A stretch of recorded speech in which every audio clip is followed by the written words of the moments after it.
بسم اللہ الرحمن الرحیم۔ السلام علیکم ویورز، امید کرتی ہوں کہ آپ سب خیریت سے ہوں گے۔ آج میں بات کرنے والی ہوں ایک ایسے مرض کے بارے میں جو ہماری لائف سٹائل کا ایک حصہ بن چکا ہے۔ ہر دوسرا شخص اس مرض میں مبتلا نظر آتا ہے۔ دنیا میں زیادہ تر اموات کی وجہ بھی اسی مرض کو تصور کیا جاتا ہے، اسی لیے اس کو سائلنٹ کلر یعنی خاموش قاتل بھی بولا جاتا ہے۔ جی ہاں، میں بات کر رہی ہوں ہائی بلڈ پریشر کی۔ اصل میں یہ بلڈ پریشر ہوتا کیا ہے؟ بلڈ کا بہاؤ خون کی نالیوں کے راستے بہت تیزی سے طے ہونا ہوتا ہے، لیکن جب ہماری ناقص غذا اور بڑھتی ہوئی عمر کی وجہ سے ان نالیوں کا راستہ تنگ ہو جائے تو خون کو اپنی روانی کے لیے زیادہ پریشر کی ضرورت پڑتی ہے۔ تو بس اسی حالت کو ہائی بلڈ پریشر کہتے ہیں۔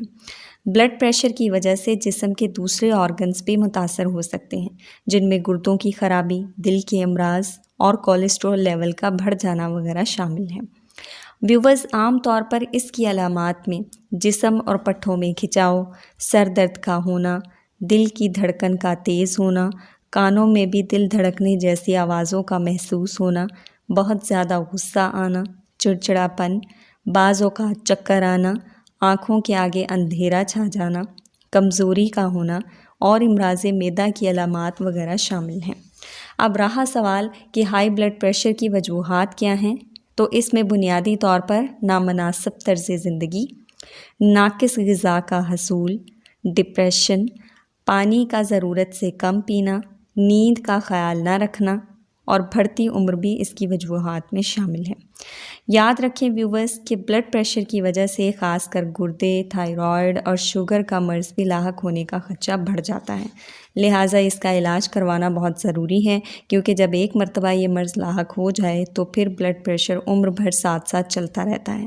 اب اس سلسلے میں آپ کو کچھ احتیاطی تدابیر بتاؤں گی اور علاج بھی تجویز کروں گی، جس پر عمل کر کے آپ اپنے بلڈ پریشر کو کافی حد تک کنٹرول میں رکھ سکتے ہیں۔ روزمرہ خوراک میں نمک کا استعمال کم کر دینا ہے۔ کچھ لوگ تو نمک مکمل طور پر چھوڑ دیتے ہیں، اس کی ضرورت نہیں، آپ نے صرف نمک کی مقدار کو کم کر دینا ہے۔ یاد رکھیں ویورز کہ کچا نمک آپ نے کسی صورت میں استعمال نہیں کرنا ہے۔ کچے نمک سے مراد یہ ہے کہ ہمارے ہاں عام طور پر یہ رواج پایا جاتا ہے کہ انڈے پر نمک چھڑک لیا جاتا ہے، یا محسوس کیا کہ سالن میں نمک کم ہے تو اس پر اضافی نمک چھڑک لیا، یا پھر فروٹ وغیرہ پر جیسے کہ موسمی، مالٹا، امرود وغیرہ اس پر نمک چھڑک کر کھا لیا۔ یہ غلطی آپ نے بالکل بھی نہیں کرنی ہے، یعنی نمک چھڑک کر کھانے سے مکمل طور پر پرہیز کرنی ہے۔ دوسرا یہ ہے کہ وہ تمام چیزیں جن میں سوڈیم کی مقدار زیادہ پائی جاتی ہے ان سے آپ نے مکمل پرہیز کرنی ہے، یعنی جیسے خاص طور پر گوشت سے پرہیز رکھنی ہے، اور بڑے گوشت سے اس میں بھی سوڈیم کا لیول زیادہ پایا جاتا ہے، تو اس کا استعمال بھی آپ نے بہت کم کرنا ہے۔ تیسرا یہ ہے کہ پانی زیادہ سے زیادہ پئیں، فروٹ اور سبزیوں کا استعمال وافر مقدار میں کریں، اور ویورز کوشش کریں کہ ایسا دودھ اور دودھ سے بنی ان چیزوں کو استعمال کریں جو لو فیٹ ہوں۔ لو فیٹ سے مراد یہ کہ جن میں کریم کی مقدار کم پائی جائے۔ دہی بھی آپ نے وہی کھانا ہے جو زیادہ کریمی نہ ہو۔ چوتھا یہ کہ اپنی روٹین کو بہتر بنانے کی کوشش کریں، جسمانی وزن کو بھی کنٹرول میں رکھیں۔ بلڈ پریشر کو کنٹرول میں رکھنے کے لیے یہ ایکسرسائز بھی بہت ضروری ہے، زیادہ نہیں تو پورے دن میں تقریباً آدھا گھنٹہ واک ضرور کریں۔ ایک آخری ٹپ کہ اپنے غصے پر بھی آپ نے قابو رکھنا ہے اور اپنے آپ کو کول رکھیں، اس سے بھی آپ کا بی پی کنٹرول میں رہے گا۔ اس سلسلے میں اب میں آپ کے ساتھ ایک بہت ہی بہترین اور آزمودہ ٹوٹکا شیئر کرنے جا رہی ہوں جو اس مرض میں بہت مفید اور کارآمد ثابت ہوگا، اور اس کے لیے ویورز آپ کو چاہیے 100 گرام سونف اور 100 گرام زیرہ، یہ دونوں اجزاء آپ نے ہم وزن لے لینے ہیں اور ان کو مکس کر کے ایک جار میں بند کر کے رکھ لینا ہے۔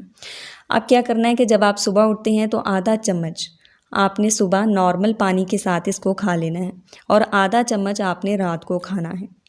اگر کسی کو بلڈ پریشر کی وجہ سے معدے کی تیزابیت، قبض، اپارہ یا پھر رفع حاجت میں تنگی محسوس ہوتی ہے تو ان لوگوں کو چاہیے کہ وہ نیم گرم پانی کے ساتھ اور اس مکسچر کو کھائیں، ورنہ نارمل پانی سے ہی استعمال کریں۔